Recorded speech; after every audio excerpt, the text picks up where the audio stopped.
Hello and welcome to Little Wars TV. I'm Steve. When my daughter and I traveled to South Africa this past summer, we met a ton of truly wonderful people. Two of our favorites, however, we came in contact with during our stay at Fugitive's Drift Lodge. Those two men were Douglas Rattray and Mphiwa Ntanzi.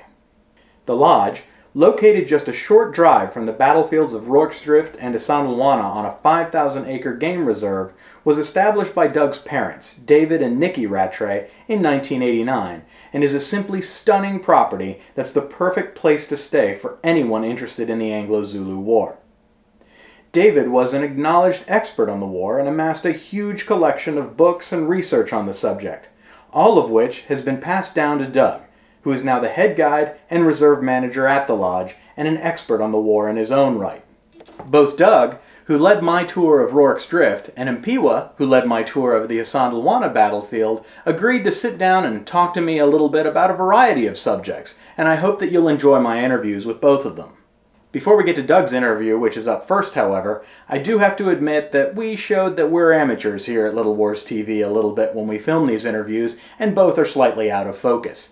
That being said, we're showing them anyway because the content is just too good not to. And rest assured, the guilty camera person is being suitably punished. How's it going? I hate you and your stupid channel. Now let's get to the interviews. Well, welcome to Little Wars TV. I'm Steve, and I am excited to be here with Douglas Rattray. He is the head guide and reserve manager here at Fugitive's Drift Lodge in beautiful South Africa, KwaZulu-Natal. Thank you very much for joining me. Oh, it's an absolute pleasure. Thank you very much for coming. I've had a great time here, first of all. This has exceeded my expectations. There was really no question where it was that I wanted to stay when I was here with my daughter, and that was Fugitive's Drift, because of everything I've heard about the property, first of all, but second of all, the name Fugitive's Drift is because it's here on the property. Oh, very much so. In fact, it's 1,000 yards that way. Right. I took a walk down there last night and visited the graves of Coghill and Melville, which I'll have another video that will show you some of that, as well as some of the other sites around the area, including Rorke's Drift and the Isandlwana battlefield. But the reason I wanted to talk to you is, first of all, your father was really a pioneer on historical tourism and really exploring the Anglo-Zulu War on site here, right? Well, there were many people who were telling these stories before he came along, but he did, I think, crack the proverbial formula of making it a viable tourism venture. So he brought his unique style to it, which drew in a large audience, created a market, and established this little lodge, which from humble beginnings is now what you see today. So I suppose it would be fair to say he did sort of start the industry and really get it going. But yeah, he did well, and took a lot of trying, a lot of going. My grandfather, he purchased this little property that we're on in 1962, I think it was, and he would bring my father kicking and screaming as a little boy out here and drag them out into Zululand to go and speak to the old folk alive who remembered this day, the few that they were. And then, of course, when our time came along and it was our time to be dragged out to go and speak to these old people, to give you an idea, there's a colour photograph of myself and my brothers sitting at the feet of a man called Mphiwa Ntanzi at Isandlwana, and he was the last man in this district whose father had took part in the Battle of Isandlwana. So yeah, it was. We were very successful in assimilating a great deal of the Zulu oral tradition concerning this event. And from the library, your personal library that you showed me a little earlier, yes. Also tremendously successful in assimilating a lot of the written history of the area and the Anglo-Zulu War. Very impressive, very impressive collection. That's very kind of you. And now you're kind of following in his footsteps. Well, certainly trying to. I suppose after Rorke's Drift this afternoon, you tell me how I'm doing. But that's true. He was not my guide at Isandlwana yesterday. He will be this afternoon at Rorke's Drift. But talking specifically about Isandlwana, because Yes, that is the topic of our episode, we've chatted a little bit already, but what do you think is perhaps, in your mind, the greatest myth about the battle that you have visitors maybe coming believing, and you hope to disabuse them of it by the time that they leave? Gently disabuse Gently them, disabuse them, of course. I mean, where to begin? There's so many fantastic ideas, and a lot of people, certainly in the earlier part of writing these histories, were desperate to try and come up with a theory as to how it went wrong or why it went wrong from the British point of view. Our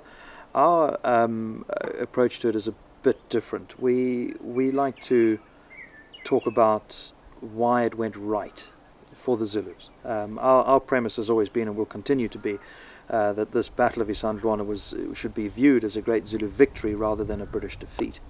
Having said that, I think one of the great ones that I think comes from very often a political point of view is the incompetence of the British officer. That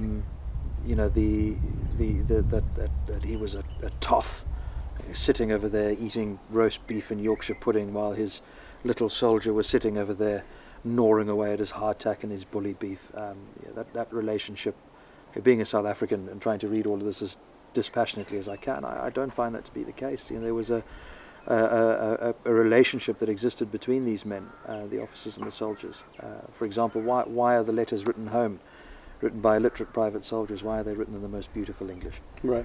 Who do you think wrote the letters for their men? That these officers didn't know what they were doing.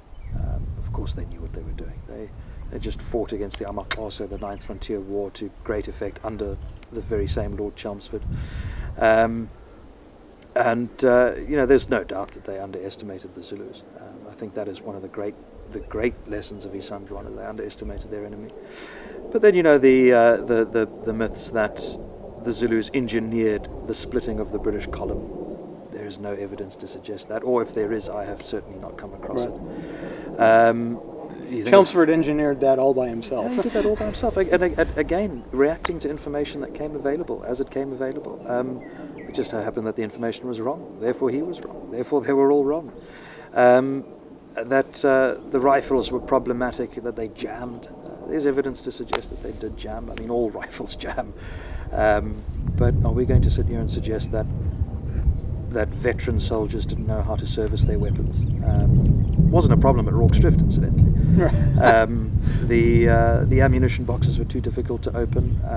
The great Dr. Ian Knight has done some fabulous work in his documentary out on the battlefield, doing the archaeological digs on the firing line, finding fistfuls of bent and buckled screws where the soldiers had knocked the lid of the ammunition box off with a tent mallet or the butt of the rifle. I mean, they were well provisioned with ammunition. Well, and the funny thing is, and I mentioned this to you yesterday, when we were out at the Isandlwana Museum, and I showed my daughter, who's with me on this trip, the ammunition box, and explained the theory that, they weren't able to get them open because of all these screws. What was the first thing that came to her mind? Well, couldn't they just knock it open? Of course they could. A 13-year-old girl from the U.S. who's never heard anything about this battle can figure out how to open that up. Because she noticed that there's one screw. Exactly. It's about an inch long, holding the thing down. Yeah, the British Army has always been very particular about ease of access to ammunition. You don't build an empire without realizing that keeping your men provisioned with ammunition is often quite a good idea. Especially when they're usually outnumbered by those pesky colonial peoples. Oh, of course, and the people want to have there's so much romanticism about the Battle of Isandlwana, so much enjoys such a huge profile, as it should, that people are desperate for some romantic reason as to why the result went the way it did, and it simply comes down to the Zulus outmaneuvered the British, outflanked them. 24,000 men against 1,700 soldiers doesn't sound like a fair fight, but hell, the Martini Henry rifle is a wonderful force multiplier. That was certainly demonstrated at Kambula. Oh yes, not too much later. A similar-sized force of British soldiers resolutely thumped a similar-sized Zulu army. that was high on its recent victory from Isandlwana, high on another victory at Ntombe Drift, and high on victory from the previous day at Hloban. They thought they were impervious. They went into battle there with the highest their morale was during the entire conflict. And not only did they get beaten, they got routed. And I mean, the official narrative at the end of that battle, as I'm sure well aware, the mounted men smote down the fugitives almost with impunity until darkness obliged them to desist. Right. Yeah, the Martini Henry rifle in the hands of a British soldier is a potent weapon. But the Zulus simply enveloped the British position and annihilated it. In 2 hours. It was all done. Well, turning back to Isandlwana, there are so many great personal stories from the soldiers involved, or stories about the soldiers and officers involved. And we've spent some time already here up at the Harford Library that you have here on the property, which is an absolutely beautiful facility with an even more beautiful view. It was the first place that we visited when we arrived a couple of nights ago. And that's, of course, named after Charlie Harford, one of the more colorful characters in the entire Anglo-Zulu War. So there's obviously some affinity to Charlie Harford. But personally, who's your favorite individual from the entire battle? I mean, who to pick? I think certainly if I'm going to sort of pick one or two from either side of the battle lines. For the Zulus, I think the Zulu Commander-in-Chief for me, Mphiwa Ntanzi, a man that almost nobody in the English-speaking world has ever heard his name, let alone knows who he is. Or how to pronounce it. It's cheating at Scrabble if you put his name down. But he was an impressive fellow.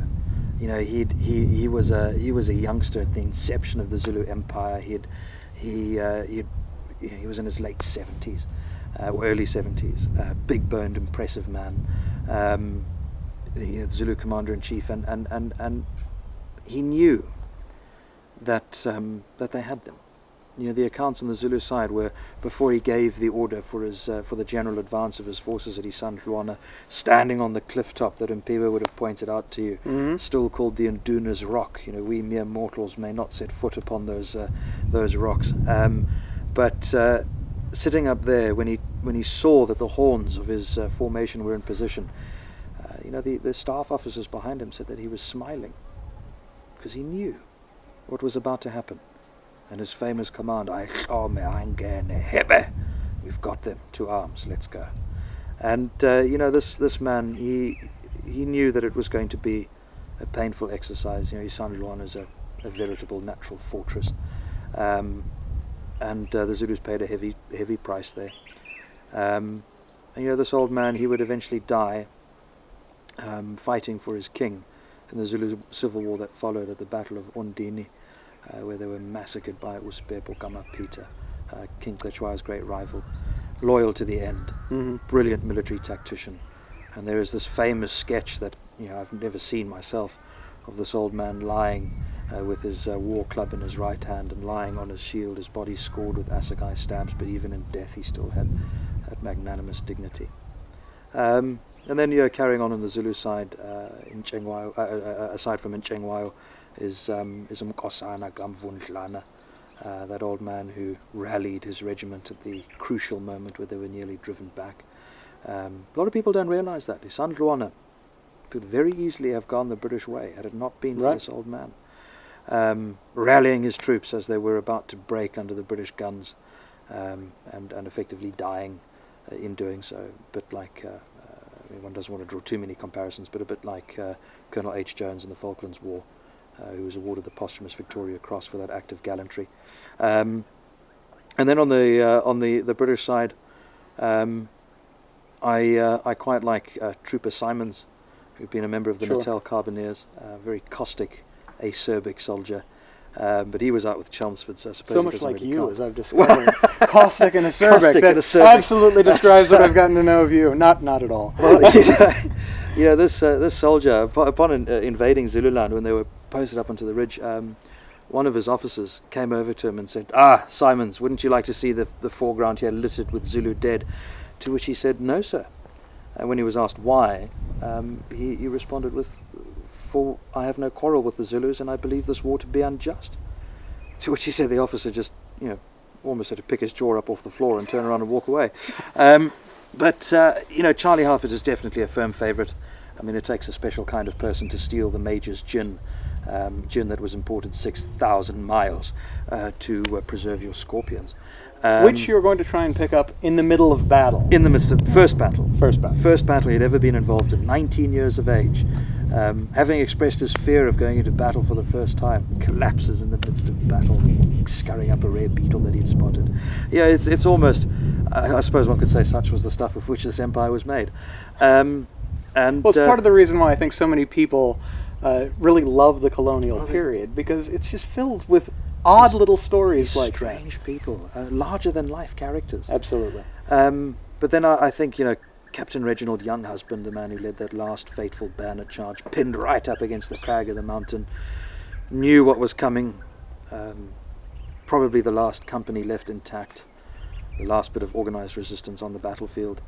A bird's eye view of the slaughter of their comrades. Their camp dissolving into a hostile sea of Zulus, oxen being put to the slaughter, wagons being thrown over. There is no hope. This isn't an enemy that you can surrender to. And that was, for me personally, at the battlefield yesterday.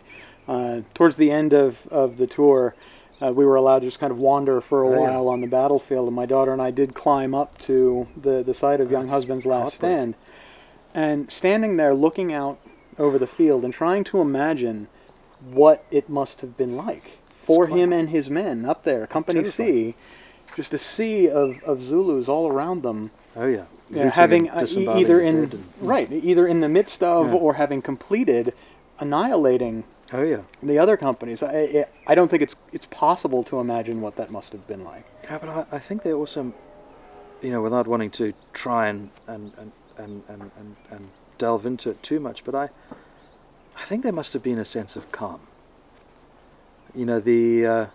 Certainly whenever I've put myself in a situation where I've looked death in the face, which living out here, playing in the river as a child, happened one too many times. I cannot help but think, certainly given his behaviour, this is the Zulus telling us about this man. This man of yours with these big black moustaches hanging off his face, a great knife on his belt. I think he must have had, when he realised that that his life was coming to an end, and those of his men, I think there must have been a sense of calm, that cold calm, and walked down the line of his men, shaking each man by the hand, and the Zulus gave them time to do this. Describing, we stood at the bottom glaring up at them, and they stood up there and they glared down at us. And then he pulled that knife from his belt, whirled it around his head, and they all came running down at us, yelling and screaming. Suicidal bayonet charge. I think that takes a sort of icy calm. Oh, absolutely. But I think also, your point about the Zulus giving him time to shake the hands with each of his men. Well, I think they must have been quite shocked.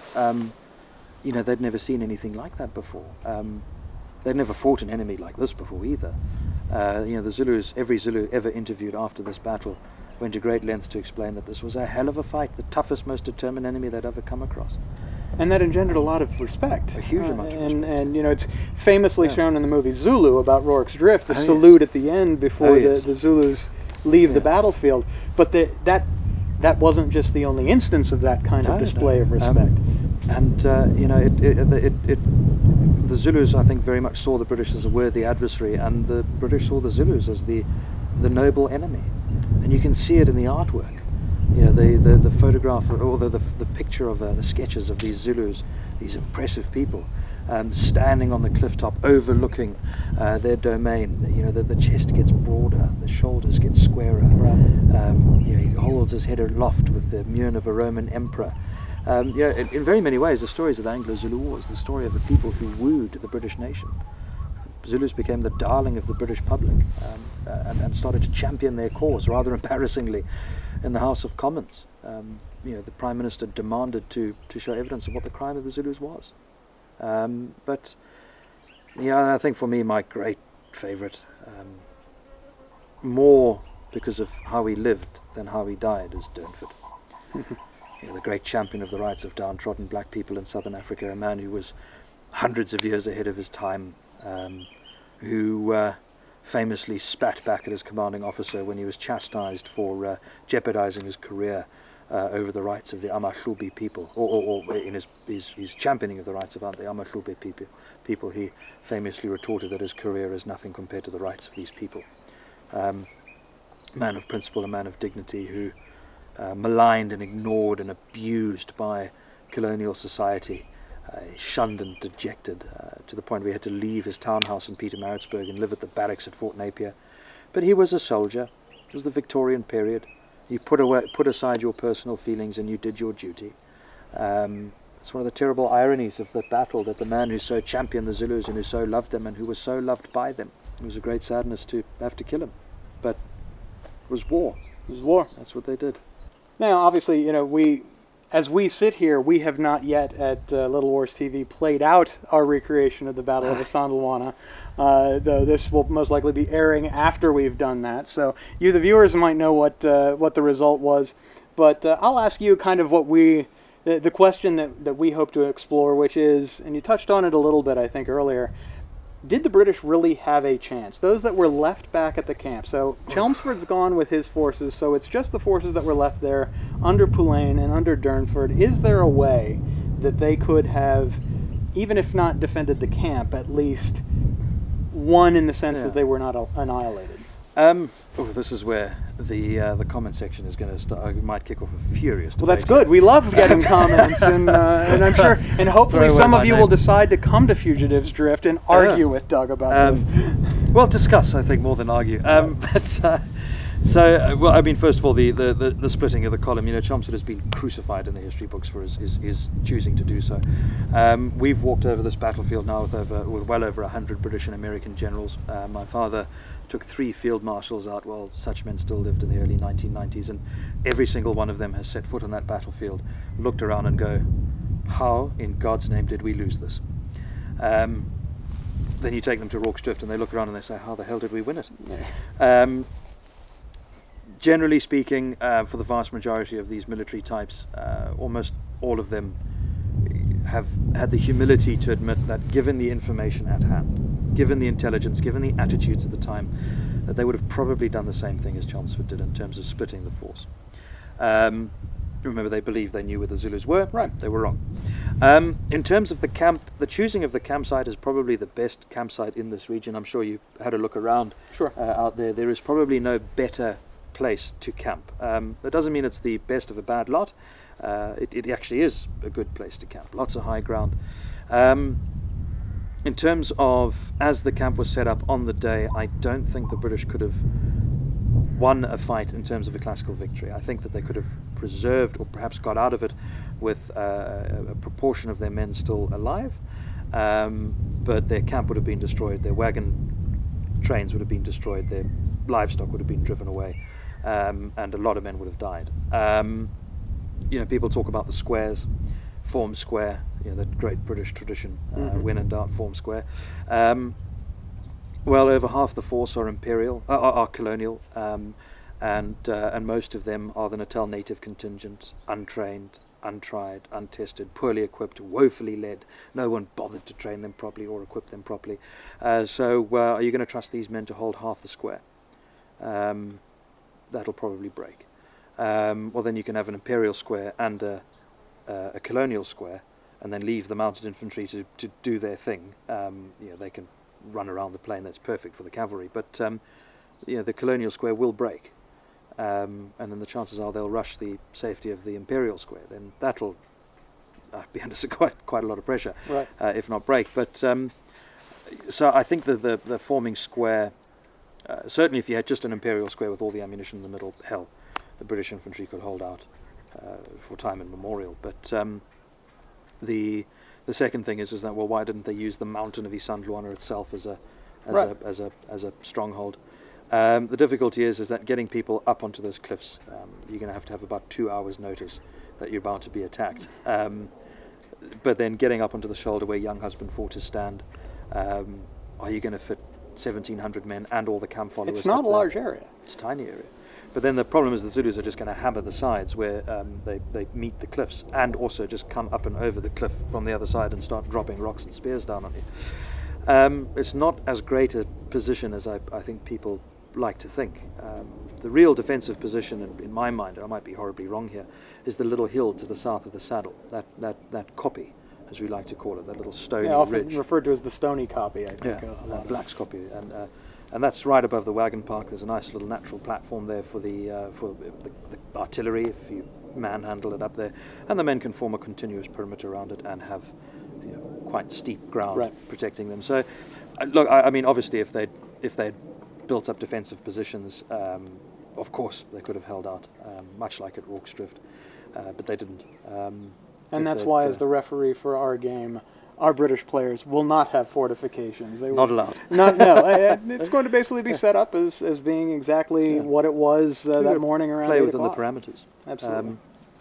And I think if you could isolate the imperial soldiers and the mounted infantry from, say, the NNC. Unfortunately, you'd condemn the NNC to die.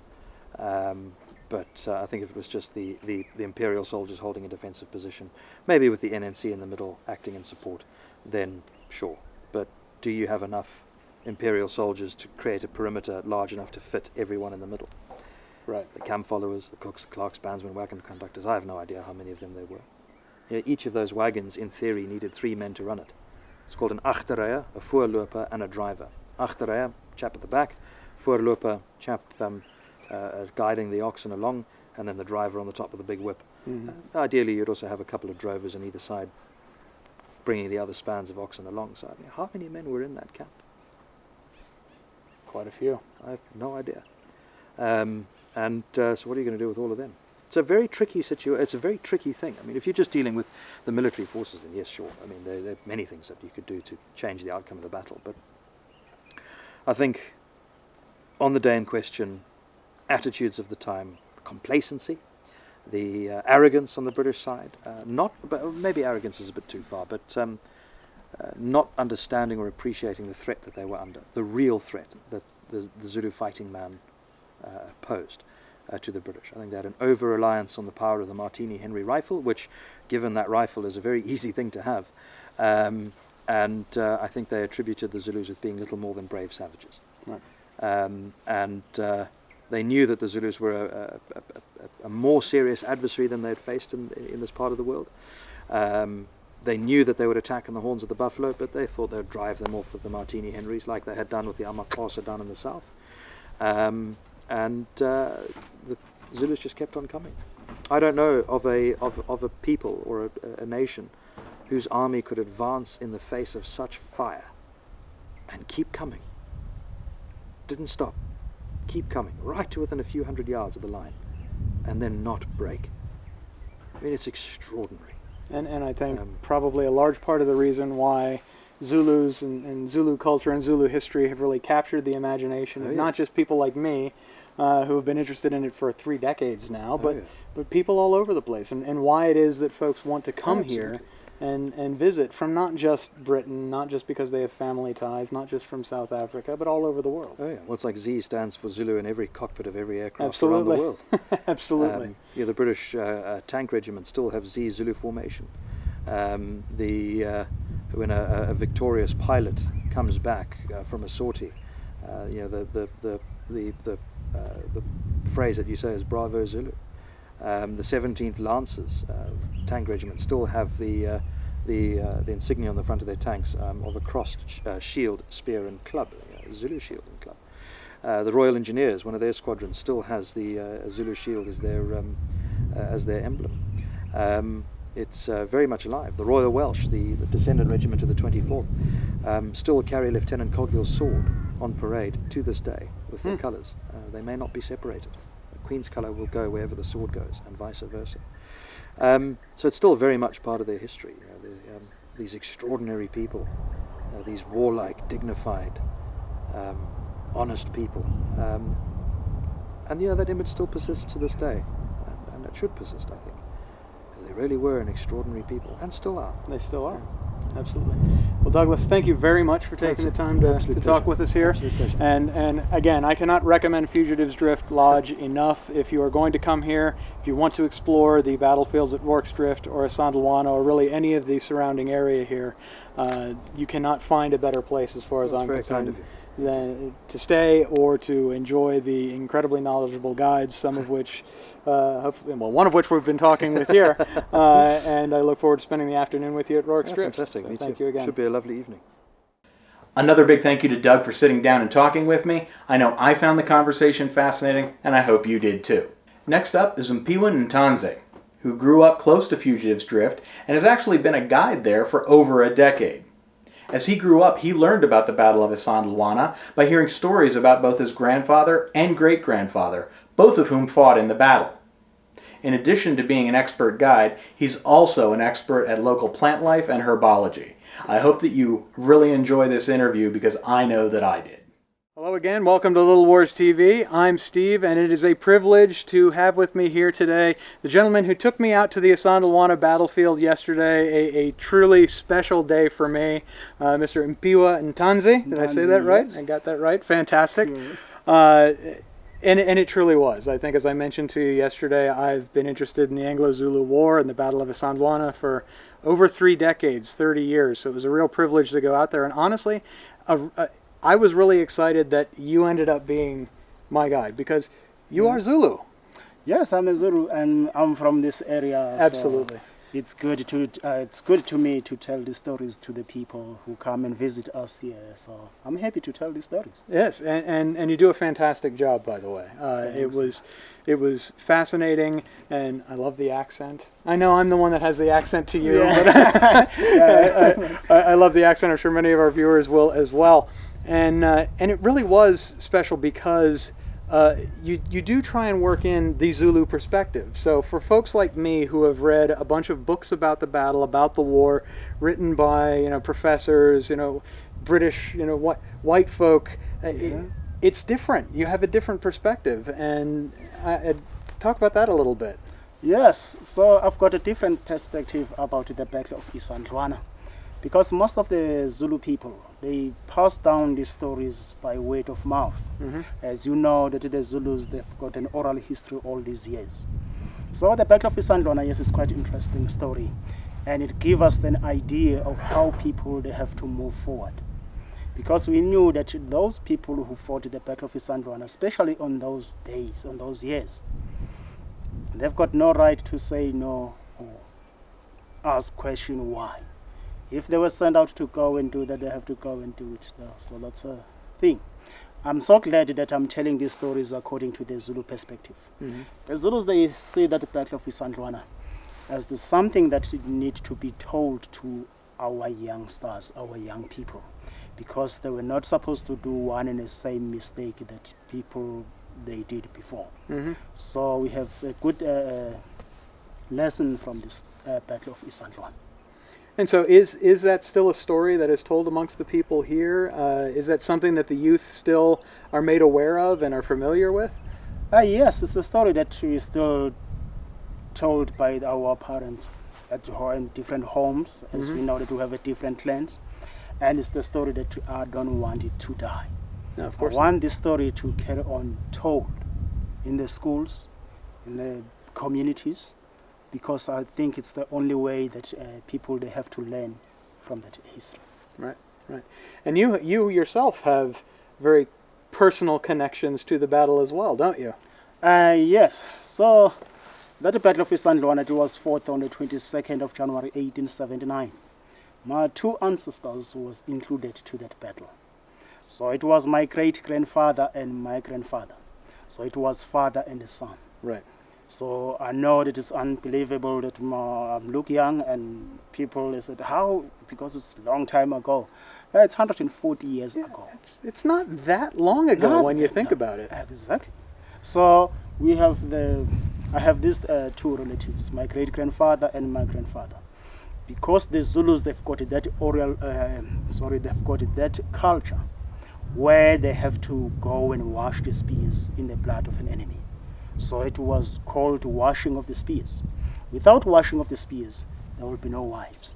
It was our way of booming up the population or to decrease the population. Mm-hmm. So my two ancestors, my great-grandfather, was on the right wing, on the right horn. They were blocking the track, going back to Rockstrift. You know that the Zulus, they were used that the Zulu tactic, the horns of the buffalo. They sent the young warriors on the horns, and the head and the chest of the main body of the Zulus, they were formed by old people, old warriors who well experienced. Mm-hmm. So those young ones, they managed to encircle the enemy. So my grandfather, he was on the left wing down here. He did manage to push those fugitives after the Battle of Isandlwana to coming down here, as those soldiers, they will now try to get their way back to Natal. So that's cool, because then you have your grandfather who is chasing the fugitives down to Fugitive's Drift, and now 140 years later, you're a fantastic guide at Fugitive's Drift. Fugitive's Drift, yeah. So we give that connection of all these stories. So really, we have to keep on telling these stories to our people. I know that is the only way to reconciliation, to make a reconciliation, because those people now, we are the both new generation. We have to come together. Those people they were fighting. Now me and you or other guests and with the Zulu people, we have to make peace. Right. And I've talked about this a little bit with Doug, and you certainly made it part of your presentation when we were out at the battlefield. Even in the middle of the war, there was a tremendous mutual respect that was created amongst the combatants on both sides. I mean, you told the story of the Zulus waiting to attack Company C and Captain Younghusband as he shook hands with his men right before the end, and that shows respect.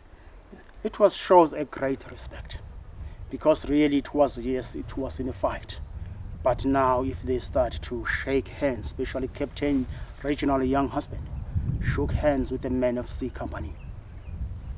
Right in Dabakuku, the Zulu chief, he ordered those warriors, he said, wait, let the men to shook hands with his men. He knows that he got the last chance. Give him the chance. The Zulus, they pay respect there. Right. They wait for those Captain Reginald Younghusband with his men to do their culture. So they have that respect. So this is what was happening. Right. And the only reason we know that story is from the Zulu oral history. Zulu perspective, yes. Right, because at that point, I think no one from that point in the battle on the British side survived. So the only way we could know that story is from what has been passed down from the Zulus. Exactly. And I think that is a lesson in reconciliation about how coming together now we can learn more about the history that we share. Exactly. Really, it's our history. It's your history, it's my history. It's our history.